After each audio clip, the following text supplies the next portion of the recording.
Olá, estamos começando o 13º vídeo da série Paulo Freire na Escola da Vida para a TV UFPB.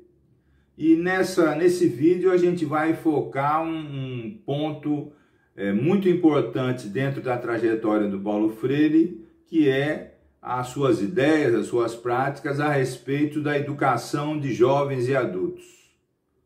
Vocês sabem que o Paulo Freire dedicou grande parte da sua obra a entender tanto a alfabetização como a educação de jovens e adultos, a colocar ideias que se tornaram mundiais, né? Que são praticadas, pensadas, refletidas em vários países do mundo, podemos dizer, né? Em todos os continentes da Terra. Muito bem. E eu começo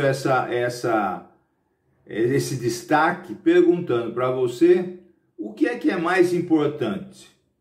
A educação das crianças, dos jovens, dos adultos, né?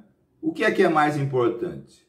Talvez alguns tenham a tendência de dizer, num país como o Brasil, que é mais importante garantir a educação das crianças, né? E a gente tem que imediatamente pensar de que, em relação, por exemplo, ao trabalho, as crianças estão impedidas por lei de trabalhar, né? Quem trabalha são jovens e adultos, que precisam ter uma formação. Então, quando a gente repete a questão, o que é mais importante? A educação das crianças, dos jovens e dos adultos, a gente tem que entender que elas são equivalentes, que são importantes de toda maneira. Mais do que isso, são direitos das crianças, dos jovens e dos adultos. Direitos de todos, né? Direitos de todos, né? Outra coisa que eu chamo muita atenção e gosto de repetir quando eu vou focar essa questão do Paulo Freire na educação de jovens e adultos é um especial destaque a um relatório que a Unesco, você sabe que a Unesco é o órgão da ONU que cuida da educação e da cultura para o mundo todo, né? Na passagem do século XX para o século XXI, em torno do ano 2000, ela reuniu educadores especialistas em educação do mundo todo, né? Para pensar como tinha sido o século XX, os anos 1900, né? E para prospectar, né? Para pensar também o século XXI que a gente está vivenciando agora. Quando esses especialistas da educação do mundo todo se reuniram, fizeram suas anotações, suas indicações, suas conferências, seus debates, em esse relatório chamado Jacques Delors, porque o francês é que coordenou esse relatório para a Unesco, né? No Brasil isso foi publicado num livro, é bom repetir, Educação, um Tesouro a Descobrir, né? Eles elegeram como tema central a educação e a aprendizagem ao longo de toda a vida. Ora, quando eu penso em educação e aprendizagem ao longo de toda a vida, né, eu reconheço que educadores do mundo todo reunidos pela Unesco, não é? Elegeram como tema central um tema que é absolutamente chave, importante, decisivo em toda a trajetória do Paulo Freire, que tanto se preocupou com a educação das crianças, mas também com muita ênfase na educação dos jovens e dos adultos, né? Como se chamava antigamente, educação permanente, né? Depois educação de adultos, depois educação de jovens e adultos. E mais, o Paulo Freire foca a EJA, a educação de jovens e adultos, na perspectiva da educação popular, na perspectiva da pedagogia dos oprimidos, né? Ele não fala de qualquer educação de jovens e adultos, mas ele fala da educação de jovens e adultos na perspectiva da educação que privilegia os interesses, os valores, as ideias, não é? A emancipação das camadas populares dos países todos, e nós estamos especialmente focando isso no Brasil,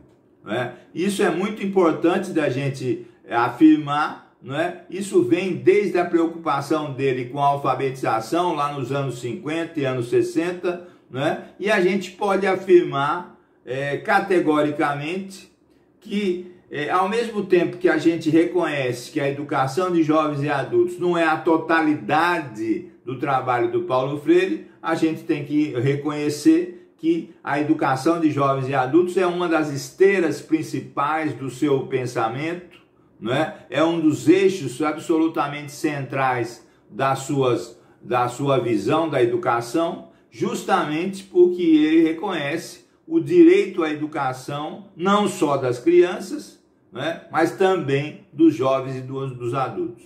A outra coisa que a gente pode pensar, e o Paulo Freire pensou isso a vida toda, será que os jovens e os adultos aprendem, não é? Raciocinam, constroem as suas ideias, etc., do mesmo jeito que as crianças?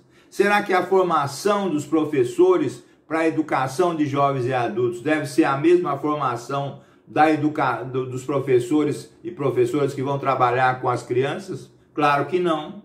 Claro, então, que a educação de jovens e adultos, como sempre batalhou Paulo Freire, foi reconhecido mundialmente por isso, não é? Tem uma conotação especial, tem uma visão específica sobre ela, né? Tem uma teoria, ou várias teorias específicas sobre a educação de jovens e adultos que tem que ser contempladas, e você sabe disso. A obra toda do Paulo Freire está recheada dessas circunstâncias, dessas vivências, né? Inicialmente no Brasil, no Nordeste, inclusive aqui na Paraíba, né?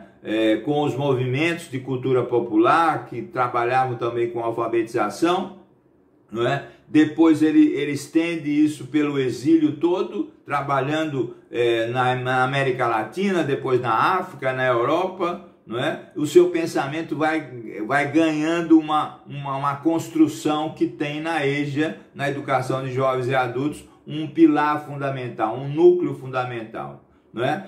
Por outro lado, dentro disso, uma das relevâncias que se ganha cada vez mais, o Paulo Freire vai construindo isso aos poucos, né? O trabalho na África, por exemplo, num livro como Cartas à Guiné-Bissau, revela uma progressão do seu pensamento, das suas ideias em relação às primeiras práticas do que se chamou de método Paulo Freire no Brasil, né? Então é importante que quem se dedica a isso tanto veja as coisas iniciais que o Paulo Freire falou sobre isso, por exemplo, em educação como prática da liberdade, em pedagogia do oprimido, mas também acompanhe isso, né, no trabalho, nos chamados escritos africanos, que vem do trabalho na Guiné-Bissau, nos países de língua portuguesa que ele foi trabalhar na África nos anos 70. Né? E aí se destaca um livro que eu chamei a atenção, As Cartas à Guiné-Bissau. É um livro estratégico que mostra a participação do Paulo Freire e da equipe do IDAC na África, mas muito mais do que isso, mostra a progressão das ideias do Paulo Freire em torno da alfabetização de jovens e adultos, em torno da educação de jovens e adultos.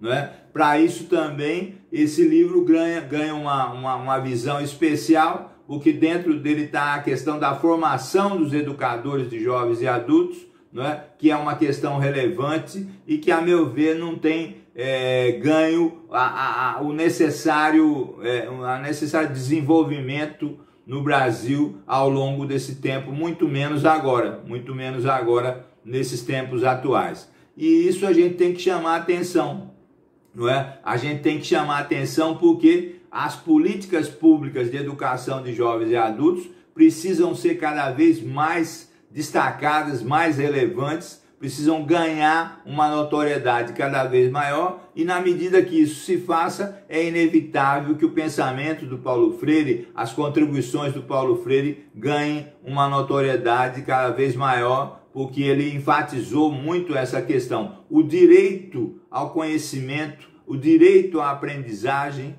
não é? Que os adultos, que os jovens têm, não é? Igualmente que as crianças têm. Um fato que eu gostaria de chamar a atenção é que nos cursos de formação de professores, como os cursos de pedagogia, por exemplo, eu acho que essa questão ainda não foi suficientemente resolvida. A educação de jovens e adultos é relegada, a meu ver, a um segundo plano. Não é? Eu gostaria então de encerrar esse vídeo, não é? Destacando essas passagens que eu coloquei para reflexão, e a obra do Paulo Freire é um manancial muito grande para que as pessoas, não é, trabalhem essa questão que foi vital para ele, que é vital para a gente, brasileiros, e é vital para o mundo todo, que é a educação de jovens e adultos. Eu agradeço mais uma vez o acompanhamento e chamo a atenção para a sequência desses programas que formam essa série Paulo Freire na Escola da Vida.